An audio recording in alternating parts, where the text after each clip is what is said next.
Question of the Week from the Naked Scientists.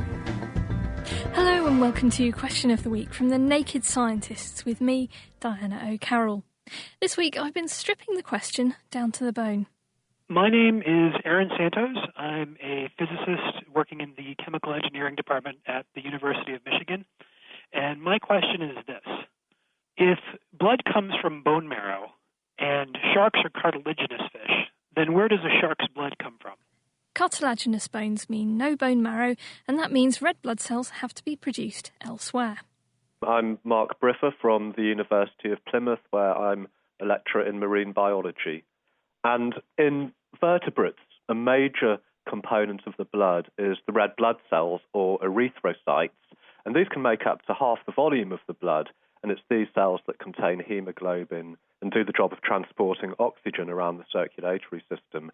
Now, in adult humans and other mammals, these red blood cells are made in the red bone marrow, and this is the soft tissue found inside the hollow bones of tetrapod, or four-limbed vertebrates, which, as well as the mammals, include amphibians, reptiles, and birds.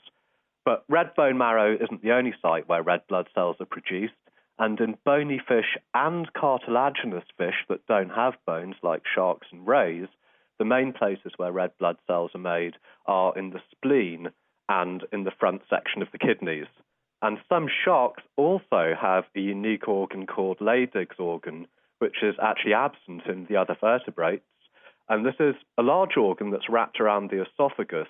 And although it was discovered way back in 1857, very little is known about exactly what it does, but it's thought that it might play some additional role in producing red blood cells and also in the immune system.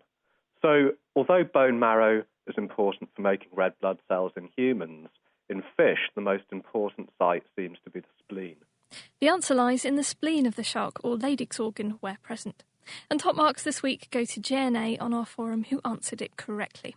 But it also turns out that, as a hint to our evolutionary origins, when a human fetus is developing, it shares many characteristics with cartilaginous fish, and one of these is that the fetus makes its red blood cells in the spleen.